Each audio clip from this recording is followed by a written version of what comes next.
Subscribe now. Assalamualaikum warahmatullahi wabarakatuh. Jadi alhamdulillah pada malam yang mulia ini kita dapat sama-sama berkumpul dalam majlis yang dicintai Allah Subhanahu wa taala. Majlis yang mana berkumpulnya mutajalisuna fiha. Kata Allah Taala, wajabat mahabbati lil mutajalisina fiha. Wajib kecintaanku. Maksudnya Allah benar-benar mencintai kepada siapa orang yang duduk semata-mata mengharap redha Allah. Jadi tuan-tuan, kita duduk dalam majlis ni kita kena betulkan niat kita lah. Semata-mata kita nak belajar agama. Kemudian dengan ilmu yang kita pelajari itu, kita mohon kepada Allah kita dapat mengamalkan. Dengan amalan, dengan ilmu yang betul tadi, ya mudah-mudahan Allah akan bawa kita untuk dekat kepadanya, untuk kenal kepadanya, untuk jadi hamba yang bertakwa kepada Allah. Kerana buah kepada ilmu dan buah kepada amal itu takut kepada Allah. Kalau hari ini kita belajar agama, kita mengamalkan agama, tapi tidak melahirkan takwa atau takut kepada Allah, maka akan menjadi sebaliknya. Dengan ilmu yang amal ada pada kita itu semakin jauh daripada Allah Ta'ala. Itu bahayanya. Walaupun bahaya, jangan pula kita tak nak belajar dan tak nak kita pernah beramal. Itu tak boleh juga, itu ditipu setan. Dan Nabi sampai tahu dalam hadisnya, man yazdadan ilman lam yazdad hudan lam yazdad minallah ila bu'dan. Para sahabat bertambah ilmu ataupun bertambah amal, boleh diterjemahkan seperti itu. Barang saya bertambah ilmu tapi tak bertambah taat, maka tidak bertambah melainkan jauh daripada Allah. Kalau istilah ilmu tuan-tuan, apa-apa yang disebut dalam Al-Quran ilmu ataupun amal, ilmu disebut dalam Al-Quran, ilmu dalam Al-Quran, dalam hadis dalam Al-Quran dan juga dalam hadis, itu merujuk kepada ilmu yang diamalkan. Begitu ya. Mana-mana perkataan ilmu dalam hadis ataupun ilmu dalam Al-Quran itu merujuk kepada orang yang mengamalkan ilmu. Jadi kalau satu orang belajar agama tapi tak mengamalkan ilmunya, maka dia tidak diistilahkan sebagai orang yang berilmu dalam Al-Quran dan hadis. Begitu. Jadi kalau satu orang itu belajar agama, kemudian dia mengamalkan agama, baru layak menjadi ulama. Innama yakhshallah min ibadihil ulama. Ulama itu siapa? Adakah orang yang memahami tentang tauhid, memahami tentang fiqh, memahami tentang tasawuf tapi tak mengamalkan? Adakah seperti itu? Tak seperti itu. Yang dikatakan orang alim itu adalah orang yang memahami ketiga-tiga ilmu itu juga, dan juga orang yang boleh mengamalkan ilmu yang dia ketahui. Itu barunya kata orang alim. Betul-betul warisatul anbiya. Karena mewarisi ilmu dan mewarisi amal dan juga mewarisi akhlak bagi Nabi Muhammad sallallahu alaihi wasallam. Jadi tuan-tuan, dalam perbahasan tasawuf ni yang kita belajar ni, itu setiap bidang-bidang yang terpenting dalam agama ini, yaitu tauhid, fiqh dan tasawuf, itu ada pakar-pakarnya, gitu. Jadi kalau seandainya kita nak memahami agama tanpa melalui pakar-pakar tentang tiga ilmu ni, itu kita dalam bahaya. Begitu. Contoh bahayanya apa? Yang saya pernah beritahu jugalah kat belakang, pernah beritahu. Bahayanya kita hari ini melihat pentingnya membedah satu orang yang sakit jantung untuk dioperasi gitu. Maka kita ni ahli sawit, kita pengaku kita kan pandai potong juga, kita ada sabit. Parang pun ada. Kemudian kita melihat di YouTube ada orang bedah, pakai sesuatu benda, senang sangat tu. Maka kita ambil sabit, mak bapak kita sakit jantung, bedahlah pakai sabit sawit. Agak-agak betul tak macam itu? Maka orang-orang yang menggunakan sabit sawit tadi mengandaikan dia mahir tentang pembedahan jantung hanya melihat dengan YouTube. Ini namanya bodoh.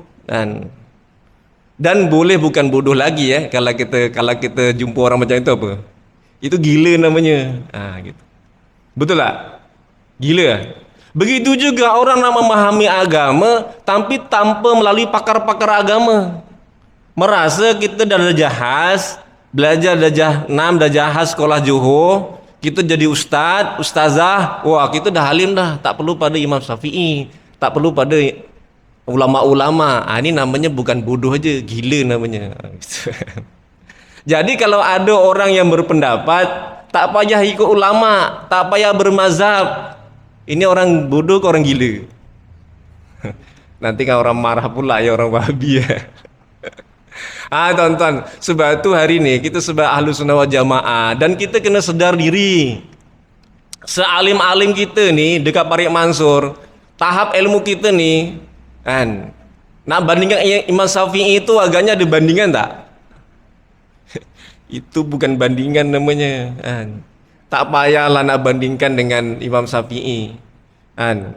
Ustaz Khairuddin Bendut dengan kita tak tahu pandai mana, pandai dia lagi kan. Ustaz Khairuddin Bendut tak, bukan saya yang bendut. Ustaz Khairuddin ada dua kan, gitu. Ya tuan-tuan, kita sedar. Sebab itu dalam kita mengamalkan agama wajib bagi kita kan. Apa dosa tak kalau tak bermazhab? Ya, berdosa. Berdosanya apa? Seperti orang yang belah dada orang nak bagi jantung orang dengan sabit sawit itu. Macam itulah perumpamaannya. Dengan berperasaan, aku juga tahu tentang pembedahan. Mana kau belajar? Kat YouTube. Kita kan belajar kat YouTube kan? Sebab apa? Sebab di kalangan kita yang pegang YouTube dengan pegang kitab agak-agak lama mana kita. Tonton ngaku sendirilah, tonton pegang Quran dengan pegang YouTube. YouTube kan? Iyalah, ngaku ya. Habis tengah makan pun. Ini tengah makan nih, dekat warung, makan roti canai sebelah tu kan. Sebelah roti canai, ini ada kuah nih kan. Kat sini ada kuah kacang, sini kuah dal gitu kan. Dah tak tahu mana satu dal, mana kacang diletak. Tengok tu kan. Gitu. Sebab apa? Sebab kita dah lama sangat dengan YouTube. Kita merasa dengan belajar di YouTube tu jadi alim. Itu namanya bukan bodoh, gila namanya. Tonton jangan jadi orang gila. Jadi bagaimana caranya? Kita kena belajar agama menurut para ulama yang pakar. Sekarang ni kita bahas tentang tasawuf kan. Tauhid kita ketepikan dulu, fiqh kita ketepikan lah. Pasalnya kita kelas tasawuf ya. Gitu. Jadi dalam bidang tasawuf ini ada ulama-ulama sufi yang kita kena ikut. Perkataannya. Nak ikut Nabi ke nak ikut ulama? Ada satu perkataan tu. Tonton nak ikut Nabi ke nak ikut ulama? Kalau Nabi lalu sini, ulama lalu sini, itu macam mana? Tonton, itu perumpamaan yang tak betul macam itu. Tak betul. Habis bagaimana? Tak mungkin ulama melalui jalan ini tanpa dilalui Nabi SAW. Tak mungkin. Kalau ulama jalan sini, ini Nabi jalan sini, ya tak mungkin ini ulama. Tak mungkin. Kerana apa? Kerana ulama ini itu menerusi jalannya Nabi SAW. Supaya kita betul-betul mengikuti sunnah Nabi. Jadi kalau kita nak memahami Nabi, kita kena ikut ulama. Sebab itu pentingnya apa? Ilmu yang bersanad lah gitu kan. Daripada sekian. Sebab itu dalam ulama-ulama tasawuf biasanya dalam mereka membentuk satu mazhab-mazhab yang seperti mazhab fiqh juga sama. Dalam tasawuf ada namanya tareqah Naqsabandiyah Qadariyah. Ada tareqah Qadariyah, ada tareqah Sazaliyah, ada Qadiriyah Chistiyah, dan banyak tareqah lah sebenarnya. Seperti jugalah mazhab-mazhab yang 4 tadi. Kalau fiqh 4 je lah. Tapi kalau tareqah-tareqah ni banyak. Ada tak kemungkinan tareqah-tareqah yang diasaskan oleh mazhab, contohnya Syekh Abdul Qadir Jailani mengasaskan mazhab tareqah Qadariyah, anak muridnya boleh salah? Kemungkinan ada tak? Ya ada kemungkinan. Ada kemungkinan gitu. Tapi kita hari ini dalam belajar tasawuf kita kena rujuk kepada imam apa yang mengasaskan mengasaskan mazhab tadi. Jadi rujuk kepada siapa? Syekh Abdul Qadir Jalani ataupun Imam Ghazali, Syekh Junaid Baghdadi. Ini ulama-ulama. Hasan Basri. Ini ulama-ulama yang diiktiraf, yang memahami betul.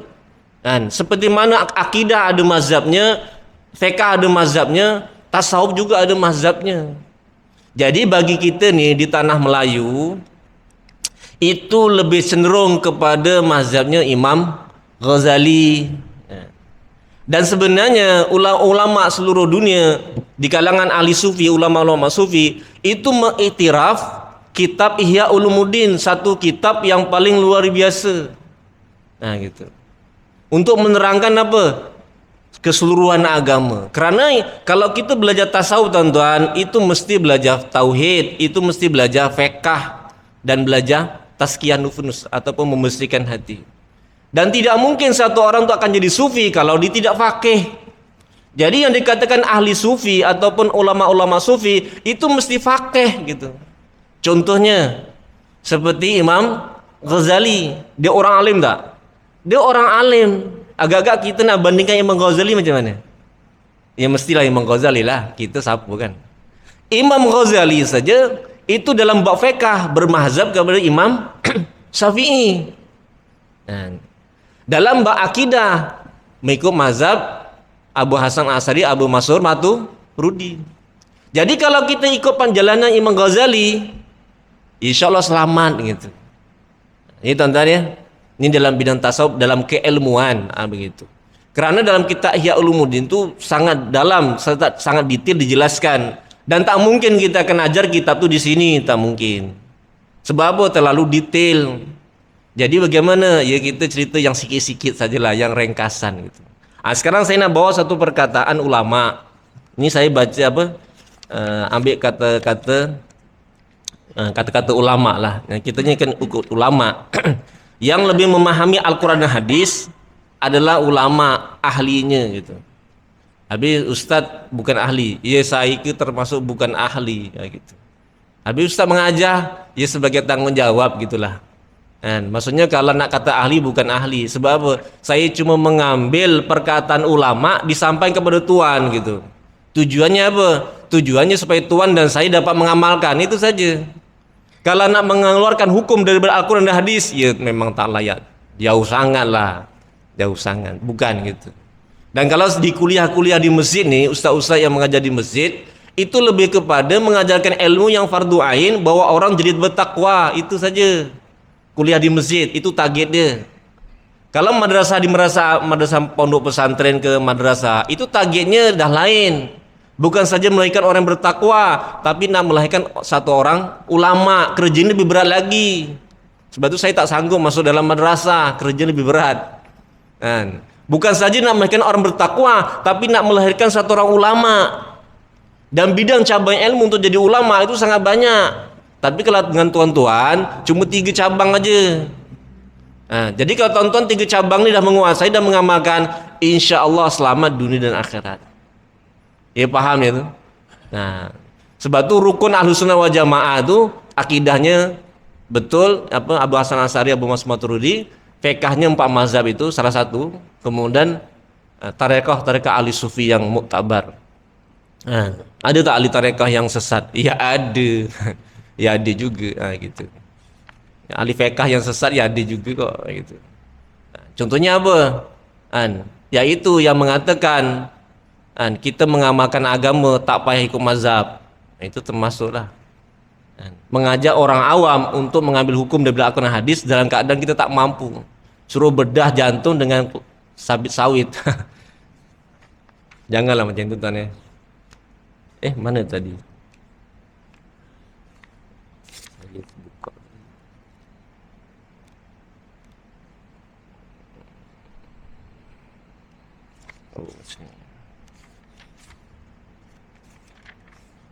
Ni.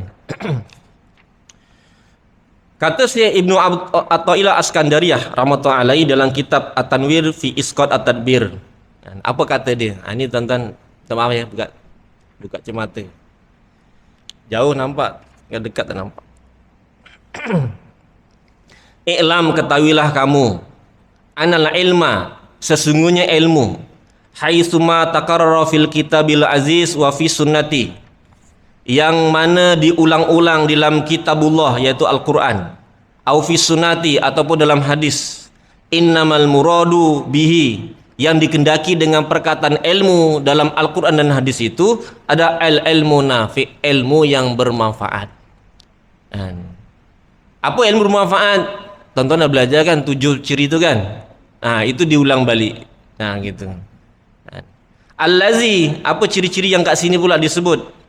Ilmu nafi allazi tuqarinuhu, yaitu bersamaan dengan ilmu tadi, al khasyatu wa taqtanifuhu al makhafatu, yaitu beserta dengan ilmu tadi adalah takut kepada Allah, khasyah namanya, atau dan juga diliputi hati seseorang yang berilmu tadi dengan makhafah, keagungan, kehebatan, kebesaran Allah. Amin.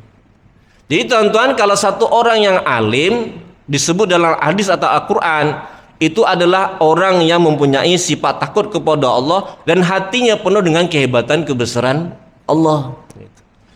Kalau kita baca kitab-kitab tasawuf, tuan-tuan, itu ada 3 peringkat ya. Kalau tuan-tuan rajin lah, jangan buka YouTube aja kan, bukalah sikit-sikit kitab kan.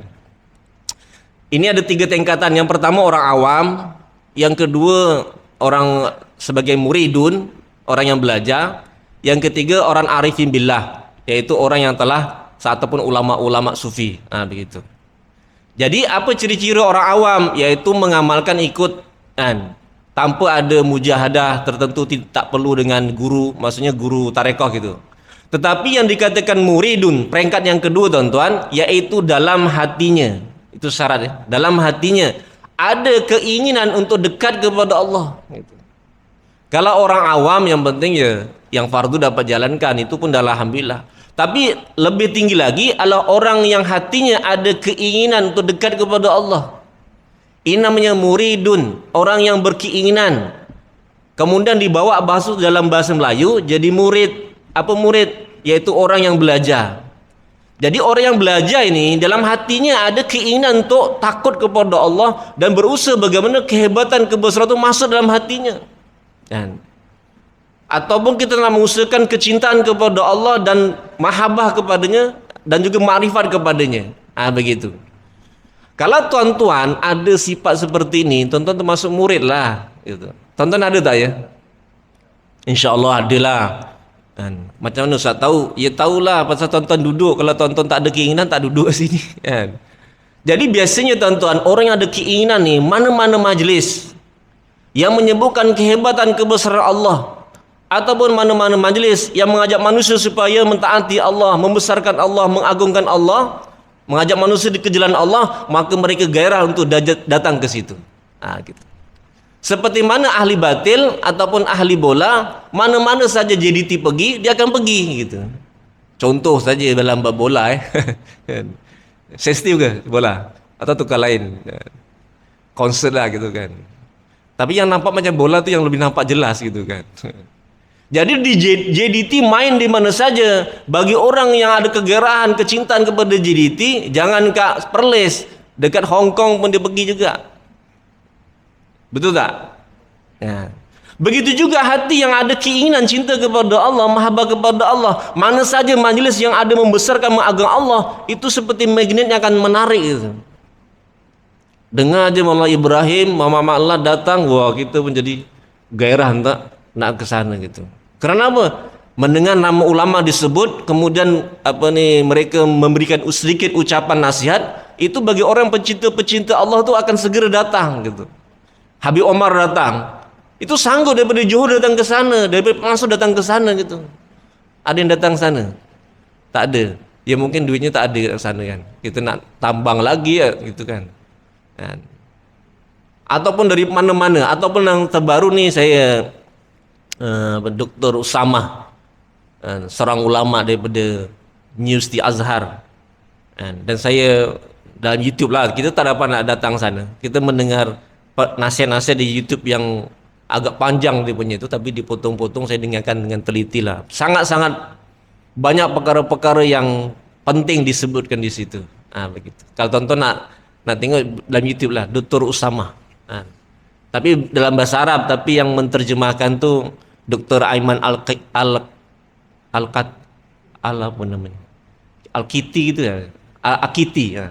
Aiman Al-Kiti. Satu orang ulama juga yang menterjemahkan. Itu bagus, tonton kan, dengar lah. Jadi yang dikatakan ilmu nafi itu bersama dengan ilmu tadi adalah takut kepada Allah. Apa maksud takut? Taat kepada Allah. Jadi tonton, kalau tonton belajar, mendengarkan ceramah dan dengarkan nasihat, kemudian hatinya timbul ingin taat kepada Allah, ini termasuk ciri-ciri yang bermanfaat. Dan kemudian kalau pas kita belajar agama, mendengar nasihat-nasihat ulama, itu hati kita menjadi takut kepada Allah, kehebatan Allah masuk hati kita. Itu ciri-ciri ilmu yang bermanfaat. Kisah tuan-tuan, kisah pentingnya tuan-tuan menghadiri majlis-majlis ulama ya. Kalau Habib Omar ke Dr. Usama datang, tuan kalau boleh datang ke sana, alhamdulillah kan, mendengarkan sendiri. Itu ahli maksiat yang betul maksiat, duduk sekali dalam majlisnya ulama ini bercakap dengan panjang macam saya setengah jam, sikit aja gitu kan. Tapi keluar pada majlis bertaubat daripada dosa. Tak perlu nak bercakap yang panjang-panjang. Kerana apa? Ya mungkin yang berkata-kata itu ya memberi kelebihan, begitu. Yang menyampaikan. Sebab itu apa yang Nabi sampaikan itu rohaniatnya tinggi gitu kan. Perkataan Nabi. Begitu juga ulama-ulama bila menyampaikan itu ada rohaniat lah, ataupun nur dalam perkataannya itu. Suatu penting tuan-tuan duduk, dan hati kita ni sangat sensitif kepada nasihat-nasihat agama, apalagi hati orang beriman. Tuan-tuan, kalau tuan-tuan orang beriman, tuan-tuan adalah orang yang sangat suka kepada nasihat agama. Agak-agak tuan termasuk tak? Kalau tuan-tuan termasuk orang yang suka pada nasihat-nasihat agama, mana-mana ceramah dengar, nasihat ulama dengar, seronok benda tu, itu tanda tuan-tuan hati orang yang beriman kepada Allah. Suka kepada nasihat. Karena nasihat ni tuan-tuan, kesannya kepada hati itu seperti air hujan yang menumbuhkan tumbuh-tumbuhan di atas tanah yang kering. Luqman Al-Hakim beritahu, innallaha yuhyil quluba binuril hikmah. Sesungguhnya Allah menghidupkan hati dengan nur hikmah. Apa nur hikmah? Perkataan-perkataan ulama. Kadang-kadang perkataan tu sikit saja. Gitu. Macam kita baca ni lah, kata si Ibnu Athaillah Askandariyah ni. Jadi mana-mana perkataan ilmu disebut dalam hadis dan Quran, itu adalah ilmu di situ bersama dengan ilmu tadi, takut taat kepada Allah, dan kemudian hati ada kehebatan kebesaran Allah. Jadi kalau sekadar ilmu hanya perkataan saja, itu bukan orang alim ya, bukan orang alim ataupun ilmu bermanfaat. Sekarang kita dengar lagi kata satu orang syekh, yaitu kata Syekh Ibnu Abbad dalam kitab Syarah Hikam. Syarah Hikam ni bagus ya ustaznya. Ustaz Ishak pun ada baca gitu kan. Dan saya pun berkeinginan nanti bacakan di sini juga kan. Kerana kitab Hikam ni satu kitab yang saya pelajari di pondok tu. Bila saya baca, Masya Allah, bagus nih. Gitu. Nanti saya bacakan lah akan datang. Ada waktu-waktunya nanti kita baca. Ini syarahnya. Apa kata? Wa'lam, ketahuilah kamu, annahu qad warada fil kitabi was sunnah min fadli ilmi wal ulama ma la yusa kasruhu. Ketahuilah kamu sesungguhnya kelebihan ilmu yang ada di dalam kitabullah ataupun sunnah Nabi SAW berkaitan kelebihan ilmu dan kelebihan ulama itu tak terhitung banyaknya. Tak terhitung ilmu yang bermanfaat tadi. Kelebihan apa? Kelebihan ilmu dan kelebihan ulama. Wala yurja khusus zalika, dan tidak diharapkan hasilnya demikian. Maksudnya apa? Dengan ilmu yang ada pada kita itu menghasilkan takut, dengan ilmu yang pada kita itu menghasilkan hati kita penuh kebesaran Allah Ta'ala, illa liman sohat minhu niyatuhu, kecuali kepada orang yang belajar agama ni tuan-tuan betul niatnya gitu. Kalau tuan-tuan datang ceramah agama betul niatnya, itu nanti dapat manfaat yang banyak lah gitu. Contoh macam ni, nak pergi Jur Kudama kan, dekat Masjid Pakistan kan. Minggu depan tuan-tuan ada pertemuan di Masjid Pakistan di Chokit kan, yang akan datang satu orang termasuk Maulana Ibrahim dan juga Maulana Ahmad Lat yang saya sebut tadi itu Itu termasuk guru saya lah, guru saya. Dan bila kita pergi ke sana, itu kena betul niatnya. Jangan kita, kenapa datang sana? Wah, aku nak dengar ceramah sedap. Tak boleh macam itu. Apa niatnya ke sini? Kita belajar sini. Illa liman sahat minhu niyatuhu, kecuali kepada orang yang betul niatnya. Ya, kalau kita tak sempat nak ke sana, kita dengar ceramah ni, ya kita kena, masa kita dengar ceramah kat sini lah, betulkan niatnya. Wasihatuha, dan betulnya niat tadi itu fi zalika, dalam menuntut ilmu yang bermanfaat tadi, ayyakuna qarduhu fi talabil mardadillah, yaitu yang pertama mesti niatnya hanya mengharap redha Allah saja. Apa redha Allah? Maksudnya bila kita buat sesuatu Allah suka, Allah gembira, begitu. Nak menggembirakan Allah, untuk menyukakan Allah gitu. Kalau kita buat sesuatu perkara, kadang-kadang kita keinginan untuk menggembirakan manusia kan. Kenapa pergi datang ceramah? Tak sedap lah, aku kan pengurusi, nanti orang kata apa gitu kan. Nak menyedapkan imamnya kat sebelah, kerana imamnya semangat-semangat, kita tak semangat pula, jadi kita terpaksa datang kerana nak menemani imamnya. Jangan macam itu. Ini contoh je maaf ya, pengurusi. Bukan pengurusi kat sini, tempat Uganda sana. Jadi keinginannya redha Allah gitu. Sebab itu tuan-tuan, untuk redha Allah ni, adakah kita tahu yang kita ni telah mendapat redha Allah? Boleh tahu tak? Redha Allah ni rahsia kan. Al-ikhlasu, redha tu maksudnya ikhlas lah. Al-ikhlasu sirum min asrori, kata Allah. Ikhlas di rahsia daripada rahsiaku. Dan siapa yang Allah akan beri kepada mereka ni keikhlasan? Yaitu siapa-siapa yang dicintai oleh Allah Ta'ala, baru dapat. Jadi tuan-tuan, kita hari ini dalam belajar agama, keinginan kita redha Allah, kita hanya boleh mengharap saja. Nak pastikan tak boleh. Sebab apa? Sirun min asrori.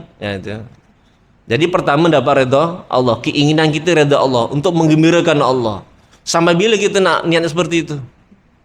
Ya sampai mati kan, sampai mati, sehingga setiap perbuatan kita ni hanya redha Allah saja. Begitu. Jangan redha makhluk kan.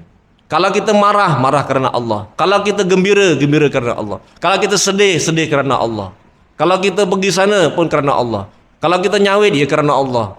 Beli beras kat pasar pun kerana Allah. Begitulah semua. Setiap perbuatan kita mesti redha Allah. Dan apa lagi menuntut ilmu yang bermanfaat ni. Itu yang pertama.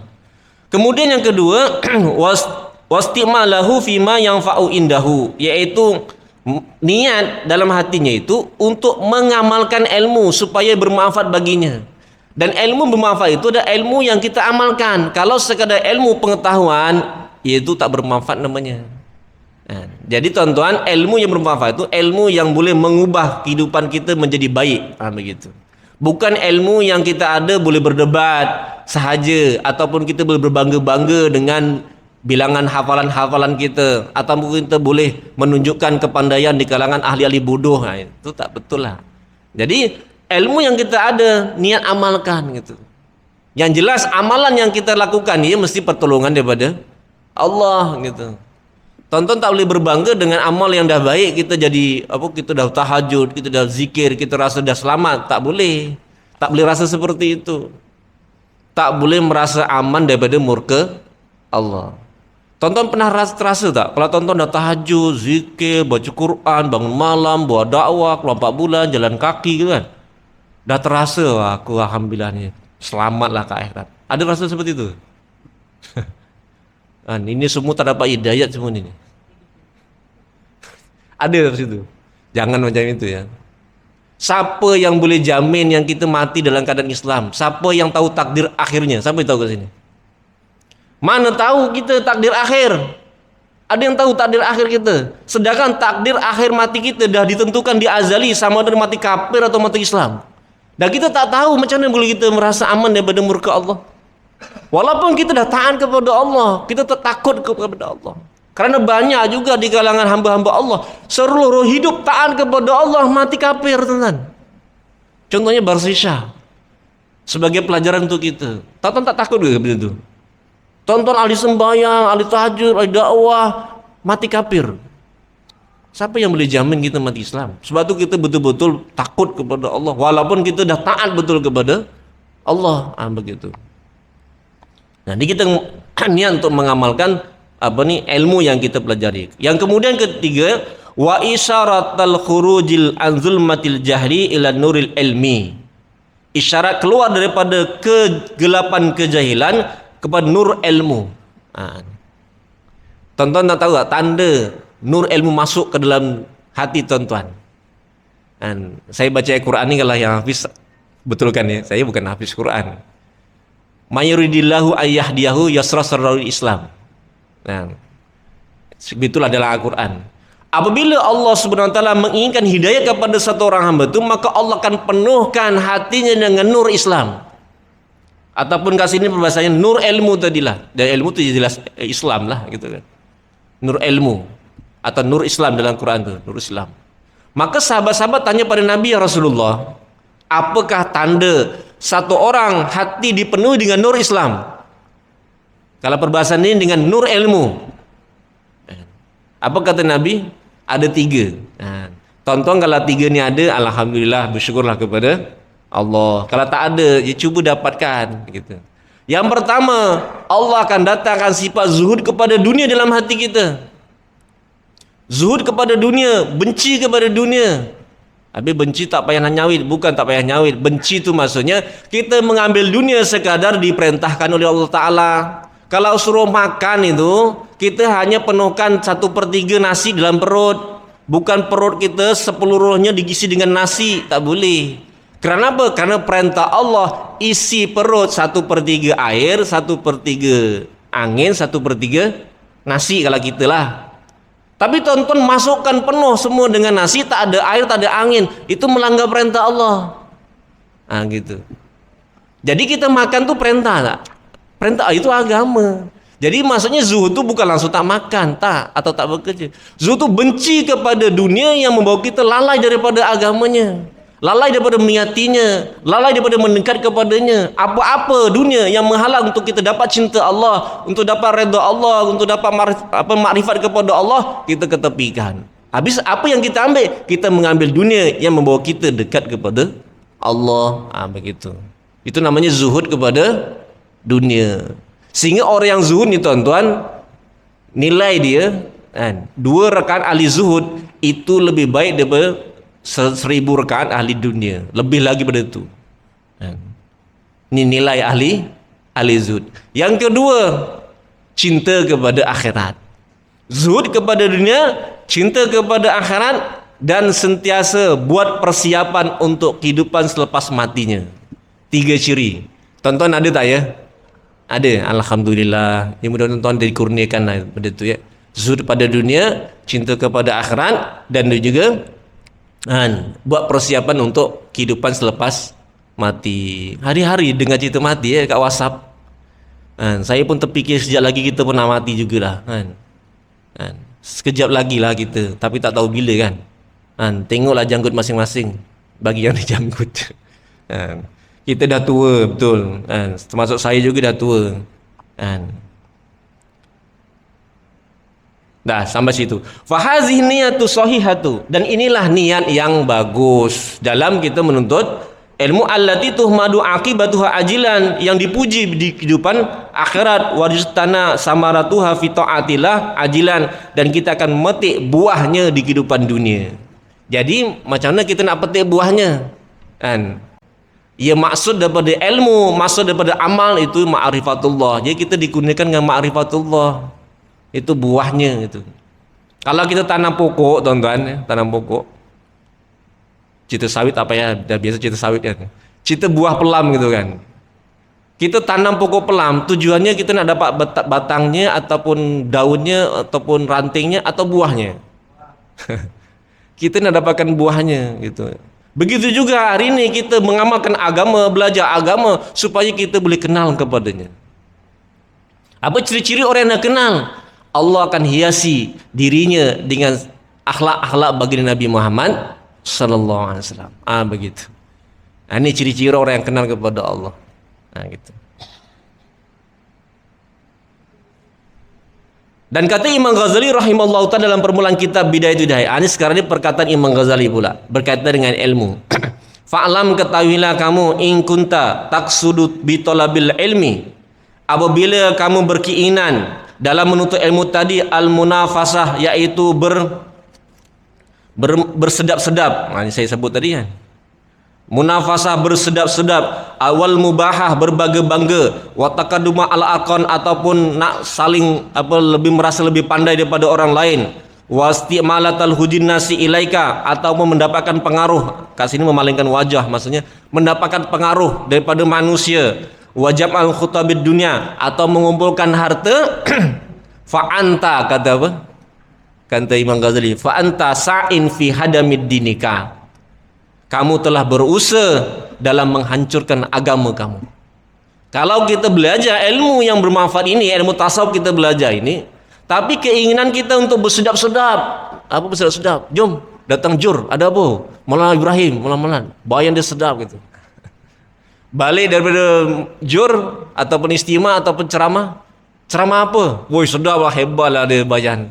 Yelah, cerita apa? Tak tahu apa yang dia cerita. Tapi entahlah, tapi memang sedap cerita.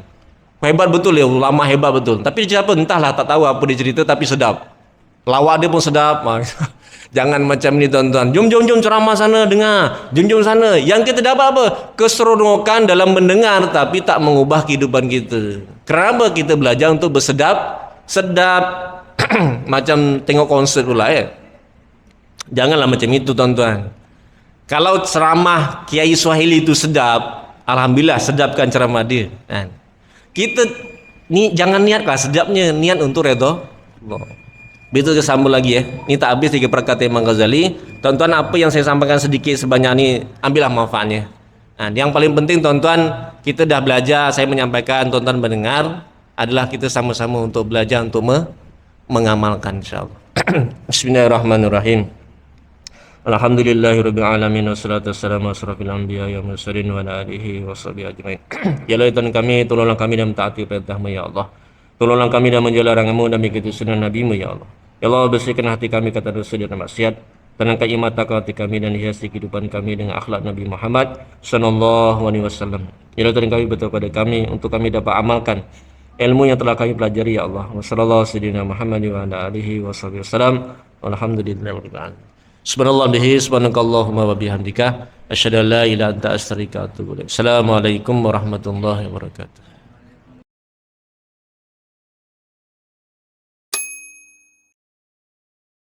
Subscribe now.